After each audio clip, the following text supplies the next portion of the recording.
Mic, मेरे दिमाग में जो सवाल आया और जो किसी के भी दिमाग में आना चाहिए, वह ये है कि कोई सरकार एक फौजी को फंसाने की कोशिश क्यों करेगी? और यह कर्नल पुरोहित कौन थे, जिन्हें सेना से क्लीन चिट मिली थी, एक जांच समिति से भी, लेकिन फिर भी उन्हें लगभग 1 दशक तक हिरासत में रखा गया।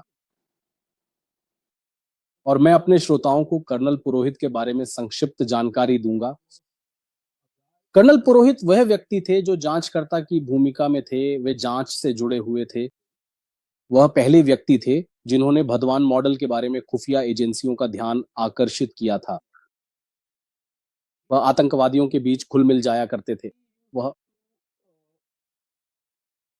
खुफिया एजेंसियों के लिए रिपोर्ट तैयार किया करते थे। इन्हीं की रिपोर्ट थी जिसने यह उजागर किया कि बांग्लादेशी लोग सीमा पार कर पश्चिम बंगाल में अपना ठिकाना बना रहे हैं।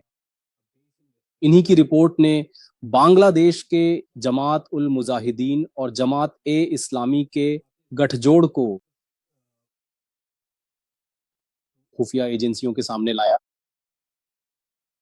इन्हीं की रिपोर्ट थी जिसमें बताया गया था कि जमात उल मुजाहिदीन पहले बांग्लादेश में और फिर भारतीय व्यवस्था में अशांति फैलाने के लिए ठिकाना बना रहा था।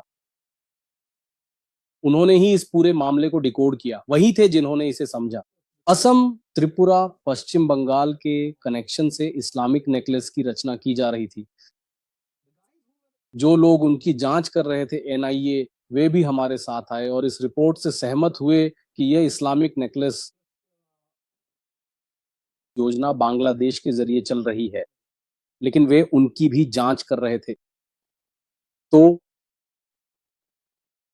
कर्नल पुरोहित एक प्रतिष्ठित अधिकारी थे, उनकी सेवा का रिकॉर्ड बहुत अच्छा था, लेकिन बेचारे को राजनीतिक कारणों से निशाना बनाया गया क्योंकि उनके पास बेहतरीन खुफिया जानकारी थी, क्योंकि